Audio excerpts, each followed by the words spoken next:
प्यारे विद्यार्थियों, पिछले वीडियो में हमने पढ़ा था नैनसेट समीकरण, डेनियल सेल के लिए नैनसेट समीकरण। आज हम नैनसेट समीकरण से साम्य स्थिरांक की गणना करेंगे।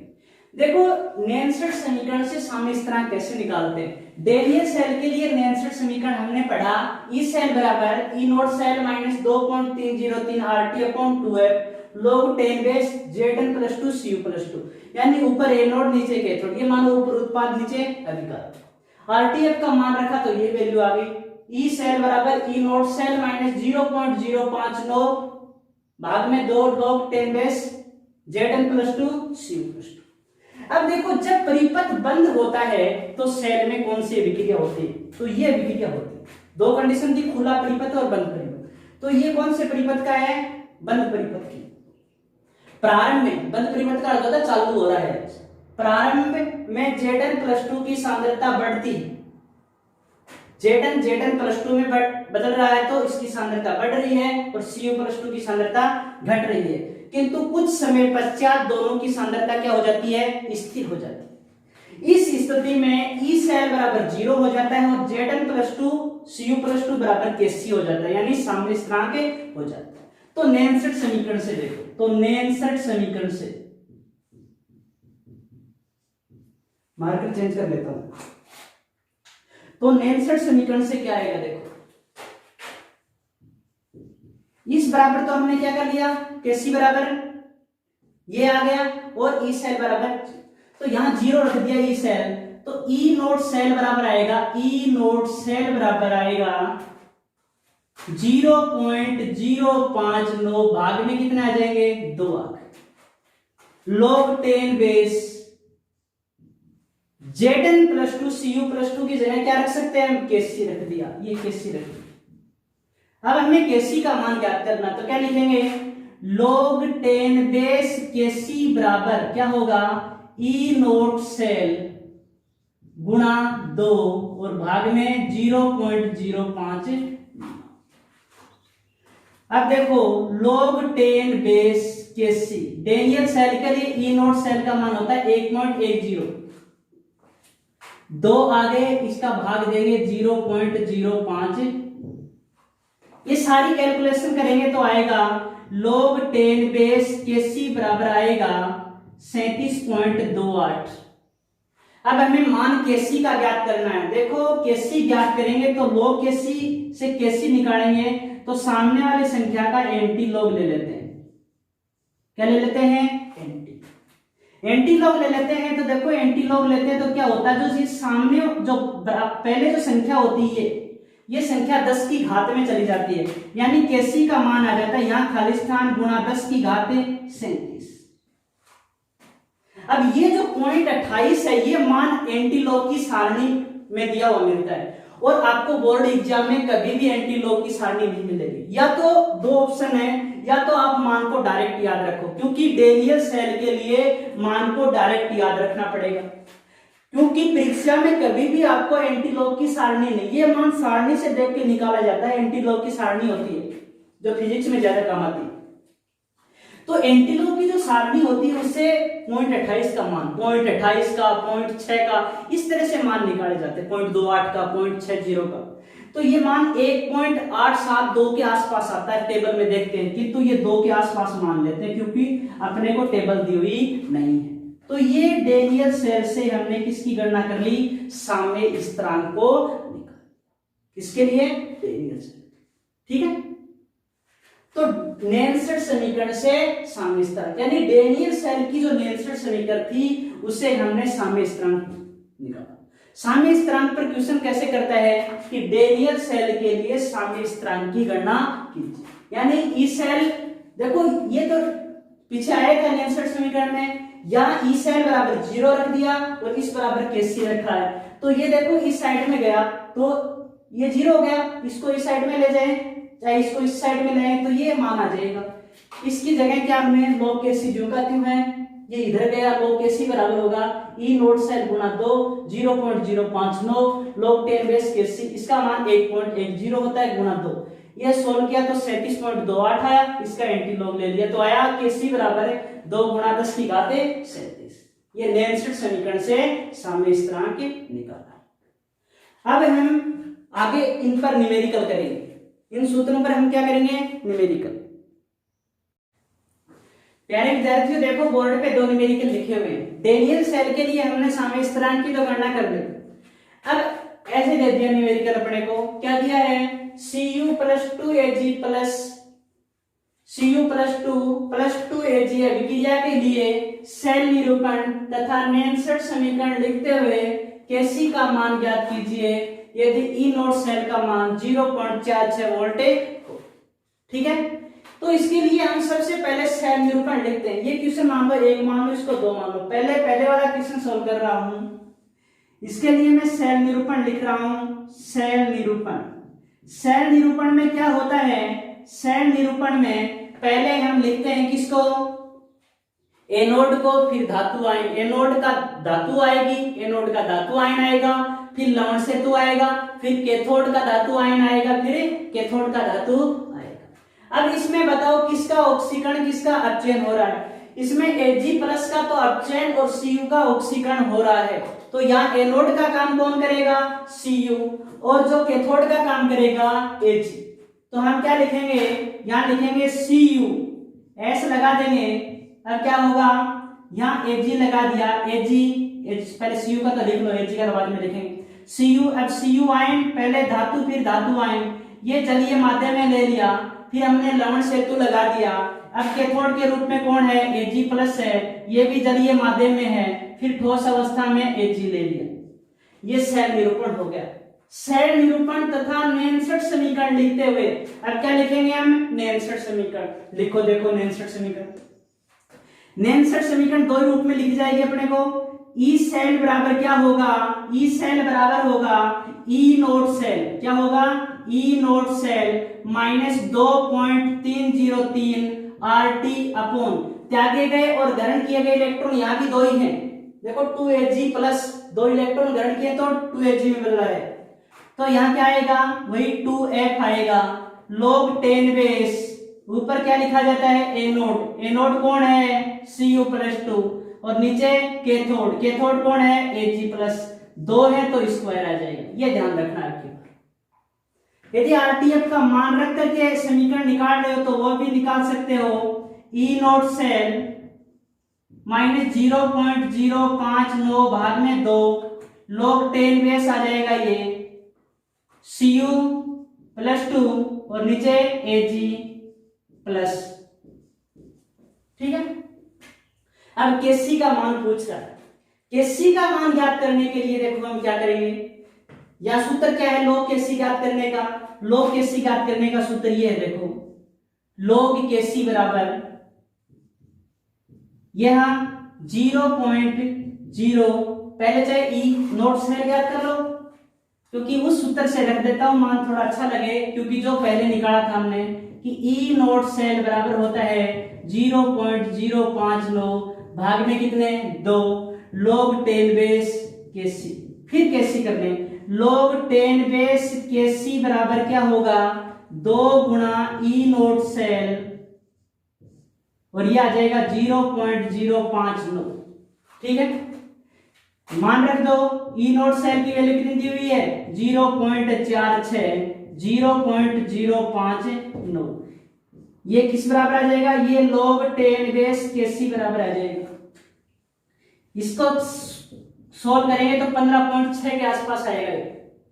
तो log 10 बेस Kc बराबर 15.6। हमें Kc ज्ञात करना है। Kc ज्ञात करेंगे तो एंटीलॉग ले लो, एंटीलॉग किसका लेंगे, 15.6। आपको बताया था एंटीलॉग लेते हैं तो हम क्या काम करते हैं कि जो पहले होता है उसको 10 की घात में भेज देते हैं। 10 की घात में भेज दिया, यानी 10 की घात 15 कर दिया। वहां 10 की घात कितनी की थी, 37 की थी हमने, यहाँ 10 की घात 15 कर दी।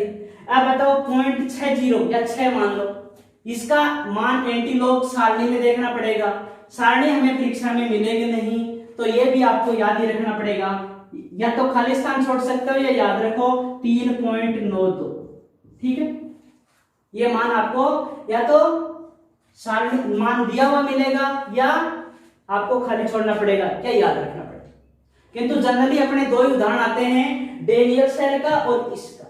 इसी कारण न तो आपको एंटीलॉग की सारणी देता है और न ही मान दिया हुआ मिलता है, इसीलिए क्या करते हैं, याद ही रखना पड़ेगा। उसका मान आया था 2 × 10⁻37, यानी वो 37.28 था और ये 15.6 है। किसी के लिए ये दो मान आपको हर हाल में याद ही रखने पड़ेंगे, ठीक है। तो ये अपना पहले वाला न्यूमेरिकल पूरा हुआ। अब दूसरा न्यूमेरिकल देखो।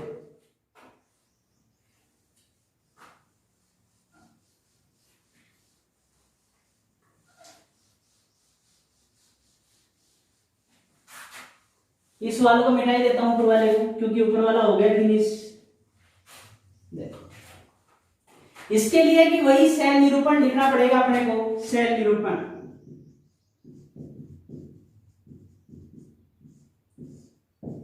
इसके लिए हम सेल निरूपण लिखेंगे तो क्या लिखेंगे, Ni सॉलिड अवस्था में Ni+2 AQ एकवश में आ जाएगा, लवण सेतु, फिर क्या आएगा Ag प्लस AQ और फिर Ag सॉलिड।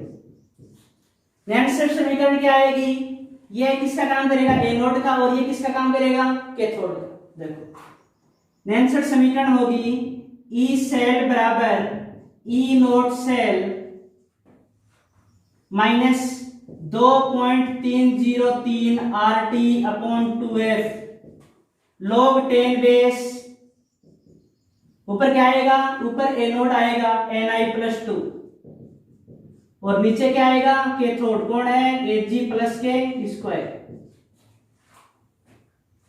RTF का मान रखेंगे तो आ जाएगा ई सेल बराबर ई नोट सेल माइनस 0.059 भाग में 2 log 10 बेस, ऊपर क्या आ जाएगा Ni+2 और नीचे आ जाएगा Ag+,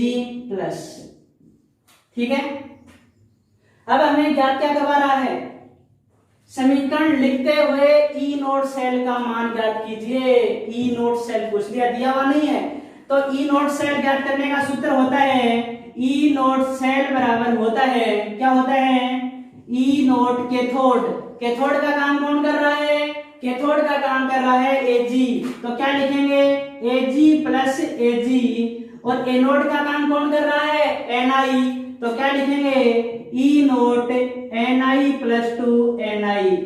हम जानते हैं Ag का मानक इलेक्ट्रोड विभव कितना होता है, 0.80 होता है, और Ni का कितना होता है, -2.5 होता है। जोड़ेंगे तो कितना आएगा, 1.05 वोल्ट आ जाएगा। किसकी वैल्यू आ जाएगी, ये ई नोट सेल की वैल्यू आ जाएगी। देखो ये सेल निरूपण लिखा, ये नेल्सन समीकरण लिखा, और ये किसकी वैल्यू ज्ञात की, ई सेल की, ई नोट सेल की, सॉरी ई सेल की वैल्यू ज्ञात करने के लिए हमें क्या चाहिए, Ni+2 और Ag+ की सांद्रता चाहिए। जस्ट अगला न्यूमेरिकल इसी बेस पे करवाऊंगा आपको, ठीक है।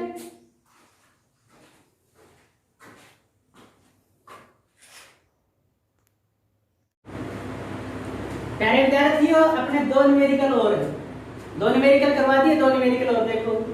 इसमें भी वही पूछ रहा है Mg+2 Ag+Mg+2 Ag अभिक्रिया के लिए सेल निरूपण तथा नेल्सन समीकरण लिखते हुए ई नोट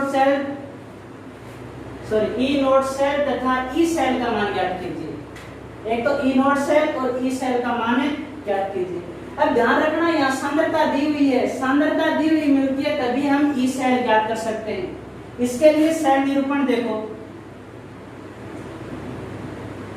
सेल निरूपण देखो, सेल निरूपण क्या होगा, ये एनोड का काम और ये कैथोड का काम। तो क्या लिखेंगे, Mg ये सॉलिड स्टेट में Mg+2 ये AQ। अब की बात सांद्रता दी हुई है तो लिख सकते हो, लिखना चाहें तो 0.01 m। फिर हम क्या लिखें, हम लिख दें लवण सेतु Ag+ सांद्रता दी हुई है 0.00, सॉरी इसकी 0.001 m है, 0.001 m, और इसकी 0.1 ही है, सिर्फ 0.1 m। AQ है पहले, AQ 0.01 m, फिर Ag किस अवस्था में, सब ठीक है। नैनसेट समीकरण में डायरेक्ट लिख देता हूं, चाहे वो लिख दो 2.303 वाले। ई सेल बराबर होगा E naught cell minus 2.303 RT upon 2F, यहाँ भी 2 ही आएगा। N होता है त्यागे गए या ग्रहण किए गए इलेक्ट्रॉन, 2 ही त्यागे जा रहे हैं, 2 ही ग्रहण किए जा रहे हैं। log 10 बेस क्या होगा, ऊपर एनोड कौन है Mg+2 और नीचे कौन है कैथोड Ag+k²। ई सेल बराबर ई नोट सेल माइनस 0.059 भाग में 2 log 10 base Mg+2 Ag plus और स्क्वायर आ जाएगा। अब देखो इसका मान तो हम बाद में ज्ञात कर लेंगे। ई नोट सेल की वैल्यू मान रख सकते हो, देखो ये सेल ज्ञात करते हैं, सीधे को सीधा यहाँ ज्ञात करते हैं। नैनसेट समीकरण भी आ जाएगा और मान भी निकल जाएगा, नैनसेट समीकरण और आपका मान भी निकल जाएगा। पहले ई सेल ही ज्ञात कर लेते हैं। देखो ई नोट सेल नहीं दिया हुआ है, ई नोट सेल ई सेल नहीं ज्ञात कर सकते, तो यहाँ एक बार मैं ई नोट सेल ज्ञात करवा दूं आपको।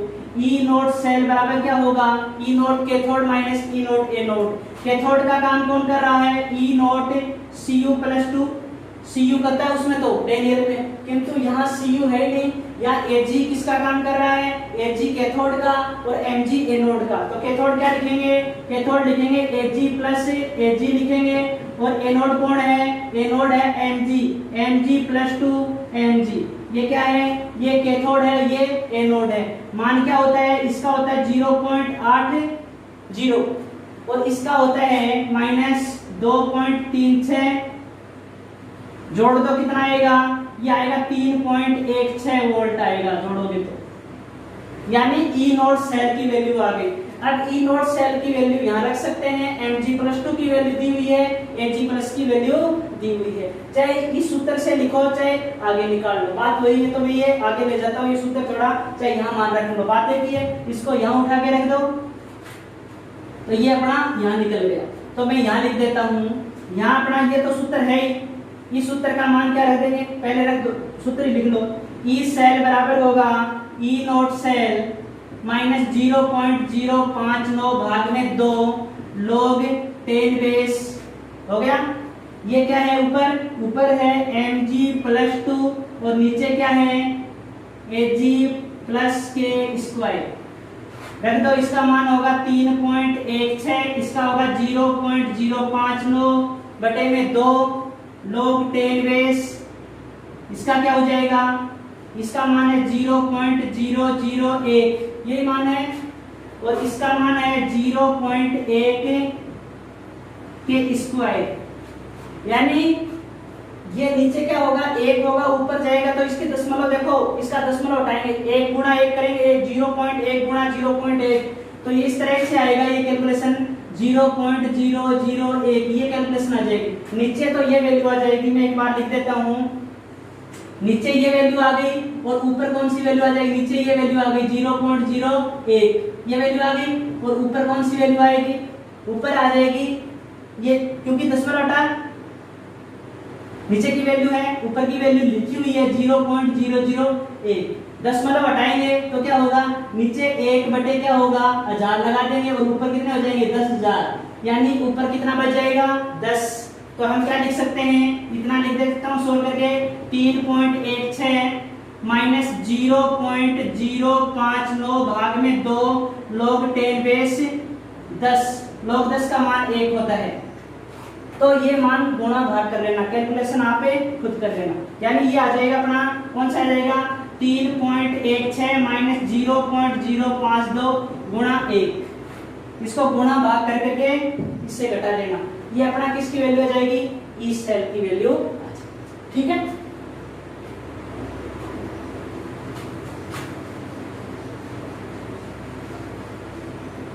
अब देखो एक सूत्र डेलियर सेल के लिए पूछता है जनरली, डेल जी का मान होता है, डेल जी नोट का मान minus NF E naught cell, बस हम जानते हैं n का मान कितना होता है टेनियल सेल के लिए, त्यागे गए या ग्रहण किए गए इलेक्ट्रॉन 2, फेराडे स्थिरांक 96,500 और इसका मान 1.10 होता है। इसकी कैलकुलेशन करेंगे, आएगा 212,300 जूल। इसको किलो जूल में बदलेंगे तो 212.3 किलो जूल। छोटा सा न्यूमेरिकल है, यानी सीधी सीधी बात यह है कि हमें साम्य स्थिरांक का सूत्र पता होना चाहिए और नेनसेट समीकरण, उसी के आधार पर सारे न्यूमेरिकल। ये पूरा अपना नेनसेट समीकरण पिछले वीडियो में हो गया। अब नेनसेट समीकरण से साम्य स्थिरांक, फिर दोनों बेस पर नेनसेट समीकरण और साम्य स्थिरांक दोनों पर हमने न्यूमेरिकल। अगले वीडियो में हम पढ़ेंगे विद्युत अपघटनी विलयनों में चालन, जिसमें प्रतिरोध चलेगा, विशिष्ट प्रतिरोध, प्रतिरोधकता, चालकता, इनके बारे में पढ़ेंगे। ठीक है।